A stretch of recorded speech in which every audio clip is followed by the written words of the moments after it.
see how. Okay, now let's see. Um, send. Wait. Oops. Um,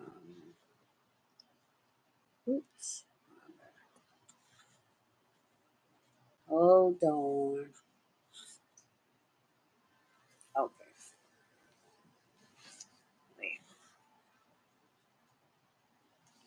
Let's see if that's working. Hello, everyone. This. Hope my mic is working too. Oh boy, I've had call after call for good calls. Good calls. So we getting ready to do a live. It's a joint live. Two nonprofit leaders. Let's see if he's able to get on. His name is Robert. He is from North Carolina. He is a farmer. He's a nonprofit farmer. We're going to talk about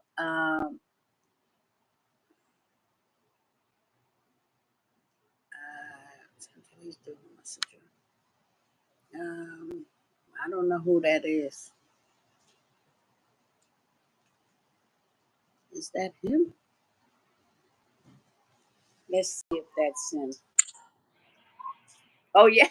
I was like, who's Mount Calvary? That is you. So can you hear me? I hear you. Can you hear me? Yes, I can. Okay. So I was just introducing myself. My name is Lillian to the viewers.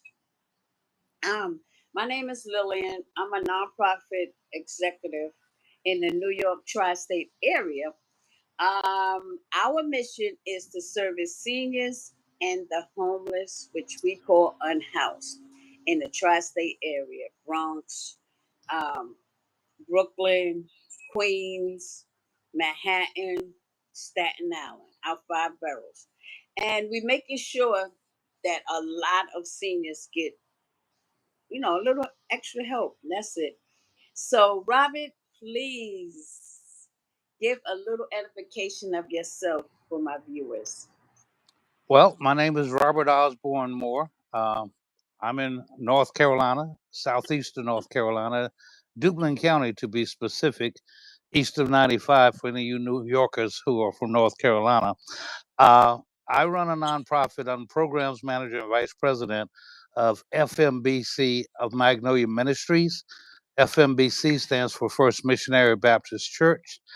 We are a subsidiary of the church, partner with the church, but we are a nonprofit of 501c3.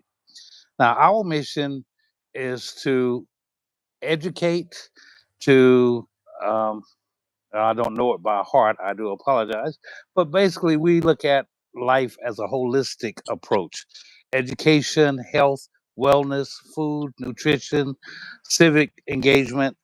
Our platform is based on our food pantry, where we serve hundreds of people twice a month throughout the whole county. And from that food pantry, we are able to communicate and distribute information and attract people to come get vaccinations, uh, other care.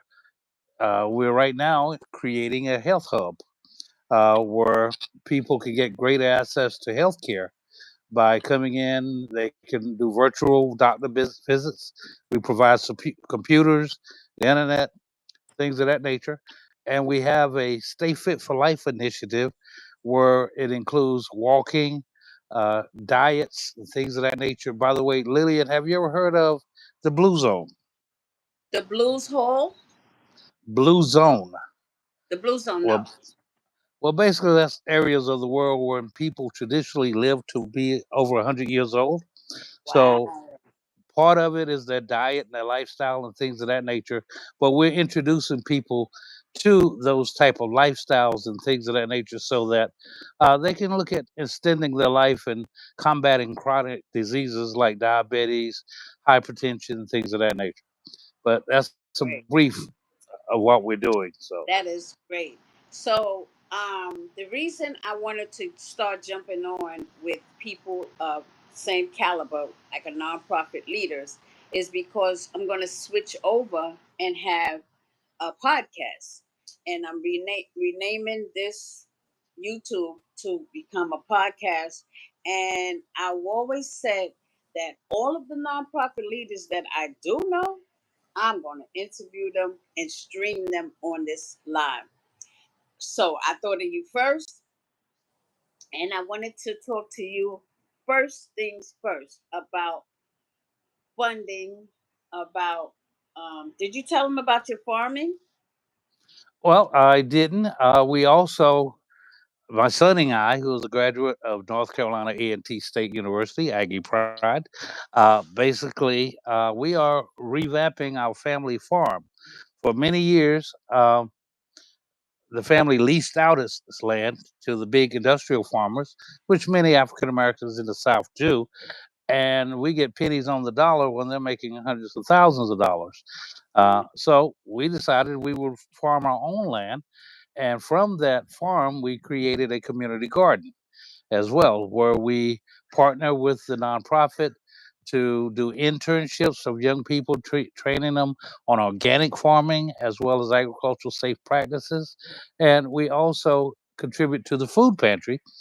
Some of the things that we grow, we have in the field now collard greens, a Nice. whole gross of collard greens. We had some squash and zucchini, watermelons, cantaloupes, things of that nature. Unfortunately, we had quite a bit of rain over the last 10 days, so kind of washed some things down, but we continue on. And farming, you can't control the weather. All you can do is go out there and do the best you can. But yes, Exactly. we have a lot going on, a whole lot going on. But did you say something about grants or not yet? Yeah. So our nonprofit has been around since for 4 years. Real, Yep, literally about four the years. same. 4 years, and 2021, we yes. yeah, 2021 for us January. We have looked into grants. We looked into sponsorship. We looked into funding. So one discretionary funding came up with for 2024, and so whatever we spent in 2024, we will get back for 2025. So with all this stuff with administration, they said it was on hold. So we never got accepted. We really didn't get an answer other than all funding was on hold, right? So I want to know from you, you being in North Carolina and I'm being in New York, how's it going with you with the funding? Well, I have found that funding has become tight. For example, uh, all grants now, once upon a time, you could use words like uh, diversity and equity and inclusion and things of that. But now you cannot use that type of language, especially when you're applying for a federal grant. Uh, Mhm. under the current administration, we'll say, because he has done away with all DEI programs, so to speak. Right. Hmm. So what that did was, where a lot of people or organizations get funded through foundations, some of those people who are getting government funding are now applying for the foundation funding as well. Oh. So that tightens the market. You're in a much greater competition than you Oh. were previously. So some grants I have still gotten, some grants I haven't gotten, but as a nonprofit, sometimes you have to have a broad, uh, excuse me, I'm out on the front porch, but sometimes you have to have a broad vision of what you want to do and how you're going to affect the community, Hmm. because you have to go for what they're paying for, basically. Right. So we started out strictly with a food pantry. Hmm. That was all good when the getting was good, but then they cut some of the food pantry funding by pantries were getting funds to buy directly from local farmers, but Hmm. they cut that out. So now they had to regroup and see how they did it. They also imposed a tax on food coming from Mexico. Oh. So a lot of those agricultures came from Mexico. So the food banks are now struggling and figuring and regrouping, trying to see what they can do.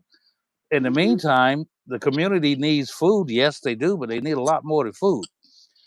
They Hmm. need health care and access to health care. We partnered with the local hospital and the local anyway, they're called ECU Health. They're like, I don't know, Aetna and things of that nature, Right. but they serve mostly east of I-95 in North Carolina. Okay. But by partnering with that organization, they still have a concern for equity in health. So, Mhm. as you know, a lot of African Americans, predominantly American African Americans, excuse me, uh, suffer from high cholesterol, diabetes, heart disease, things of that nature. So we came up with a program to address those issues because there was funding out there to gain greater access to people who don't have access to health care. You would think Right. it'd be simple, but down here in North Carolina, rural North Carolina, Hmm. we don't have the public transportation as you have in New York. Right. So Right. it's a struggle for people to get to the doctor. We'll start with that. Yes. So what we do is create a community health hub where you Mm. can come in and use the computer and have a virtual doctor appointment. We also train them on how to use the computer. We had Very a whole good. 12-week class on everything from recognizing scams Hmm. to how to create an email or how to use your iPhone as a computer, things of that nature. Good. And most of our clients, like the ones you serve, are seniors. Right. So they appreciated that type of approach. We also did CPR training Very good. and AED training. So we're reaching out in the community in different ways and we educate them on how just walking every day helps your health and your heart, Yep. how what you eat affects how long you live, and things of that nature. So, and once we capture our community, then we introduce things like, hey, you got to vote. That's you, number you, one. That's number one, Robin. They taking so much stuff from us, but how people complain about it if they're not voting? You exactly. have to All right, vote. You now, have to vote.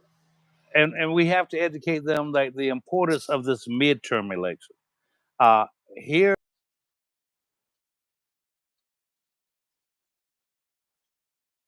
our senators, long term, Hmm. replace him with someone who is. I know we represent nonprofits here, so I want to keep this Yes. Thank you.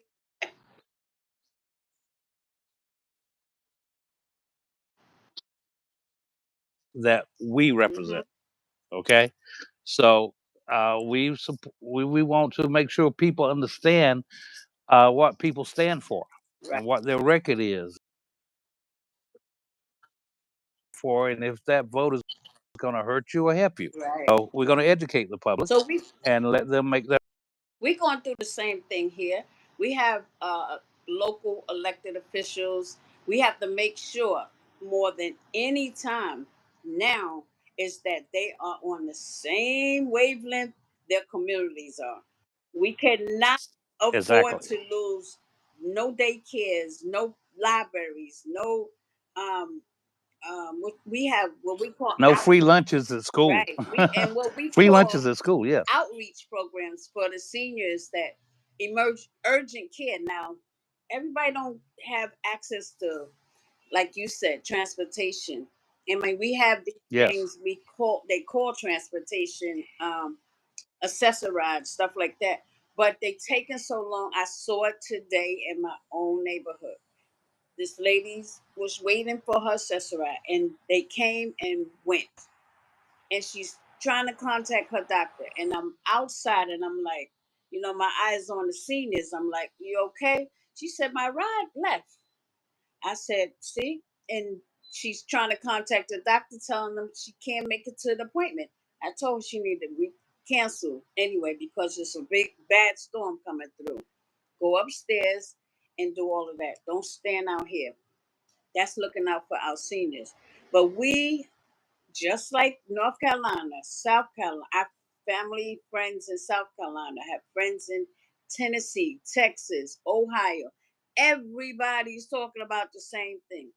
And the nonprofit leaders is the one I talk to because one just called me. I donated to a church, one of my mentors' church, and he said, "Oh, Miss Lillian, I'm so sorry I didn't get pictures of the stuff that you gave us. I said, oh, no problem. I have to get off the phone because I'm getting on a stream. He said, I have to tell you this important information. So I said, oh, okay.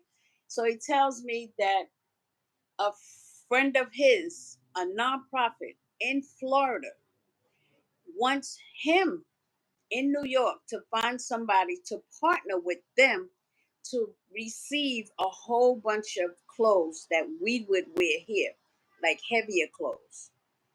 And he said, you're the first one I thought of. I was like, oh my gosh, where am I going to put anything? And I said, oh, thank you, thank you, thank you. You can give her my number and me and her can talk tomorrow on the business of that. And I have to run that by my board also. And But also, you just mhm, mentioned a very important part about nonprofits. Even when we get large donations, do we have the facilities to house it? I You know, don't. I we don't. don't either. That's why I we do don't. drive-by food distribution. They bring it, we give it away all in one day Me too. because we can't keep it. I on every Wednesday I go to a pantry called 9 Million Reasons. It's really a church. It became a pantry during the pandemic, and they have never refused me. Even before I even got my 501c3. When I got my 501c3, they would let me load my car up with the amount of produce that you could not believe. And they still doing it to today. But I'm noticing today it's less and less and less. It's less and less. And I know it's because of all what's going on. Now, this donation was for me to give to our advisory board members event. So I had them come with me to the place and load up their van. But I'm noticing I don't it just feels so eerie that last year it was so much stuff and this year it's so little. I hate to interrupt you, but you heard that horn blow a little bit? Yeah. That was my cousin George Moore flying by on his truck. Tell George don't be interrupting us. Wow. He was just honking at you. Yeah, I'm gonna tell him he was on YouTube. Right, right.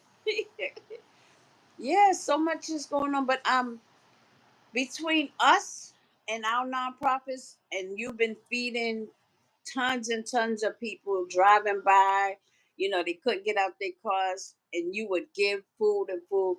Now, what do you think we should both, think of to really help our communities? The less and less stuff that we get.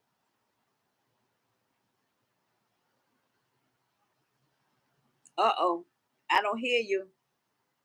Sorry about that. Okay. Uh, at the end of April, we were informed that some funding had been lost at our food bank that distributed to us. So it kind of worked out a little bit. We were able to give some from the farm, to Mhm. still continue on. However, we didn't get any distributions from them in the months of May, June, July, or August. Oh my gosh. So it got to the point that I have you ever seen the movie Shawshank Redemption? Yes.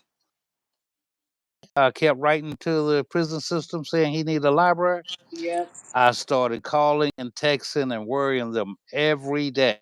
Oh I my told him God. we need a delivery. We need a delivery. So he called me back yesterday and said on September 11th he's bringing me an 18 wheeler full What? of meat, full of What? meat, all meat. And so Wow. I said, so persistence pays off. Yes, yes, yes. Because even though stuff is slow, they also been given to people who was direct, more direct. If you fall Yes, off and say, oh, please, later for it. You gonna be they gonna just one more to take off of their list. So yes. I'm glad, I'm proud. I'm Well, so it's going to happy for be. you. I'm going to quote somebody. It's going to be really, really, really big. Good, good, good. Yes, So yes, that and that was yeah, good. yeah, that's That was big. good. Yes. That was good. So uh, that's going to be good. It's going to be great. I've already started telling people. In fact, we do robocalls, Oh, and You know what robocall is when you just I'm put in. trying to picture it, but tell me more. Okay. We have a system called Dial My Calls, and we put all of our contacts' phone numbers in, and then I record a commercial, so to speak, and it goes to 400 people at one time. Whoa. The How does same call message. Yeah. how is that hooked up? How does it go? Uh, it's a company called Dial My Calls. Okay. Okay. Okay. And you got to buy a subscription. Dial my But call. yep. And you can do it. Just Google it. It'll come up, and you can, get your subscription depending on how many people you want to reach and how often you want to reach them. It varies. I think the cheapest one is if you call less than 100 people, Mm-hmm. then I think that's only like $30 a month or something like that. Okay. Okay. Yeah. Now as I say, we call 400 at a time, Wow. And and these are community people that you have in your phone bank. who, yeah, through our food drive, see, we have to qualify people as being below the poverty level. Oh, okay. So we have their phone number so that we can contact them through this system. Right. And we give them a call to let them know. At first, we have quite a few Latina brothers and sisters, Okay. and African Americans. And Mm-hmm. like most people these days, they don't answer the phone unless they recognize the phone True. number. True. Uh, it didn't take long till a little conversation in the community before they recognize our phone number now. Right. And all So you when gotta that, do is word of mouth, tell a few people, and yep, that's a robocall right there. yes it is, yes it is. Now I have to tell them, but they won't will not listen to me. I tell my people picking up, do not start lining up until at least 8 o'clock in the morning.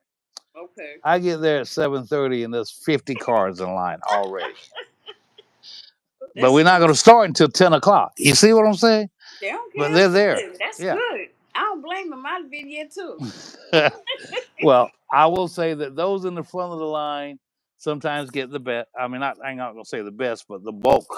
Right. But and Right. then depending on how much we have, sometimes those at the end of the line get blessed Now, what because the about whole point is, your staff, yeah. Go your ahead. team? Okay. As far as Who paid helps? staff, we don't have any paid staff, but we Okay, have about 30 volunteers. that's nice. Okay. Mm-hmm. And these volunteers are from all throughout the community. They're not just from my church. There's some from Warsaw, some from Magnolia, some from Rose Hill, different places, different churches, things of that nature. Okay. And what it has become is, as I tell you, most of the people we serve are seniors. And it has become an outlet for seniors to get out and communicate with other seniors. It turned into a social event. Although we're working, and we're doing stuff, but you should see it. It's really a beautiful thing because we know seniors can get isolated with nowhere to Yeah. go and nothing to do. But Right. they can come out and we get Dollar General, the general store down here, donates Mm-hmm. us bags. Okay. So we They, grocery bags, so to speak. They they. donate the bags Oh my gosh, so that that is so good to hear. we get a pallet, say for example, of collard greens, and we break them down and put a couple of three bundles in a bag and say this is for one family. And we do that with potatoes and apples and oranges, and we have some of everything. We've had pumpkins and, and everything, but we Good. break it down, and each one has a station. We get milk Mm-hmm. that we deliver the milk. Some people don't want milk because they're lactose intolerant, etc. But if I see a family come through with 6 kids, they can get double the milk. Let me ask you something, Robert. So, how far of a range of the community do you service? Well, on our sign up sheet, that's the only thing that we can Oh, go right, by. right, right, But right, right. they're from Beulahville. Well, you're familiar with this, and some people listening may be, I'm but yeah. they're from Beulahville. We've had Crofton County, Richlands, and Kinston. We have Pender County, Burgaw. We have Wallace. We've got Green Evers, Chinquapin, Clinton, Turkey, Warsaw.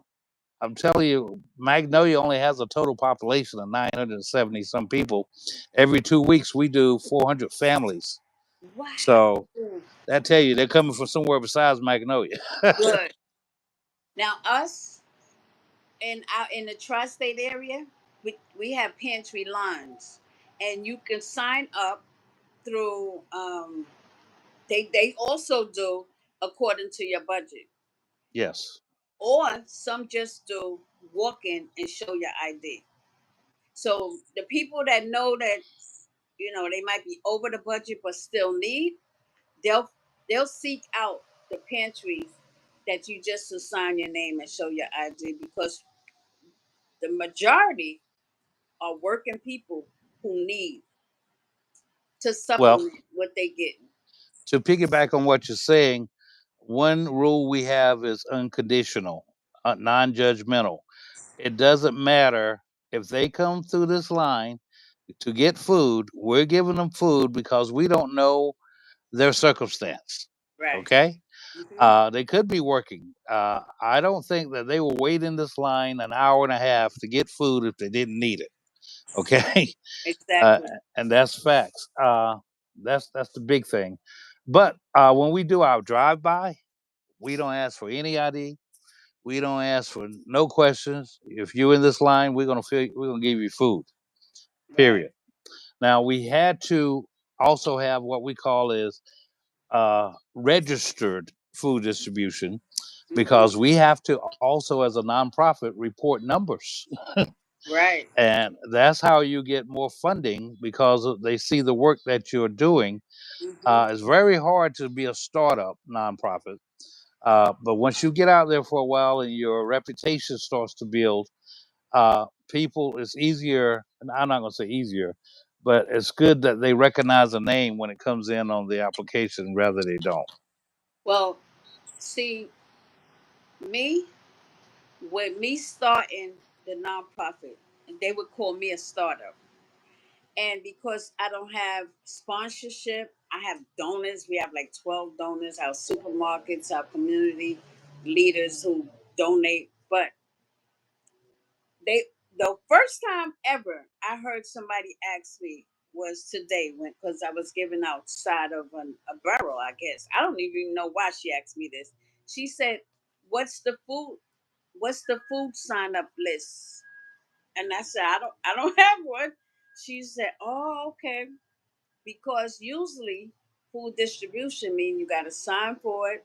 You got to say, are you getting any government funding? You got to say you have a budget. It is a tracking, and it is information that is needed. But I'm going to start doing it this year. I'm going to start. I don't track how much food I give out. In the 4 years, I've given out a whole lot, and that is true. So that's one thing I'm going to work on. Yes, you have to show numbers. That's what funders want to see: numbers. They want to see the need, how you're addressing the need, and what Mhm. kind of effects or change you have been able to accomplish. Right, right. So we're gonna wrap this up because I have something else I wanted to do before I'm doing a back to school giveaway, and I've been packing book bags, and I just finally finished. And a couple of the parents came to my door because their children are leaving to go to college, so I gave them a few headsets that I bought, and headphones, and I'm so glad that this happened, and you need to start you a YouTube. Yes, yes. Well, I hear you. I've been asked to do a podcast over and over and over and over again. They Hmm. want to hear some of that Southern Soul DJing that I do also. However you want to put it, it could be for your nonprofit, it could be for your DJ, whatever. But start. Well, I do want to mention back to school real quick. Okay. Previous years, we've been doing book bags, filling the book bags with supplies Hmm. and passing them out to kids. But so many people do that now, Right. and we know the need goes beyond just book bags and pencil and paper. So we started giving out equivalent of what the book bags were costing, gift cards, so they Nice. could go and buy clothes if they need to, Nice. or socks or underwear, whatever, equivalent to about $50 for, it was, what was it, 50 for high school, 40 for middle school, and 100 for college. Great So idea. so And you just, guess what?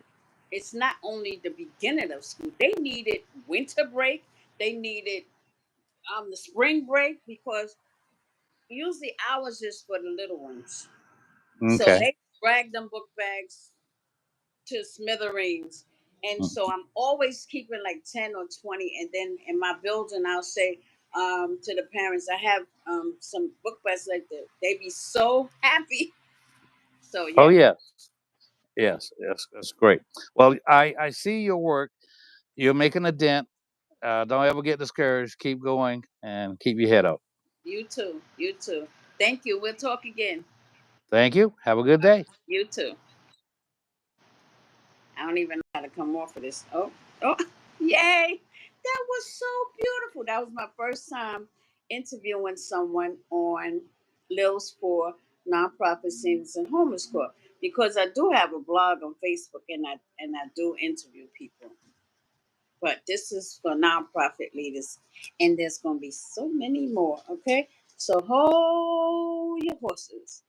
And if you want to donate to Lils4 Nonprofit Seniors and Homeless Corps, the book bags drive.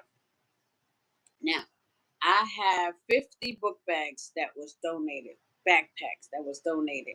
And the school supplies that go in it, we're still accepting that. Pencils, pens, paper, binders. So contact me if you would like to help us out. And thank you for supporting no matter what.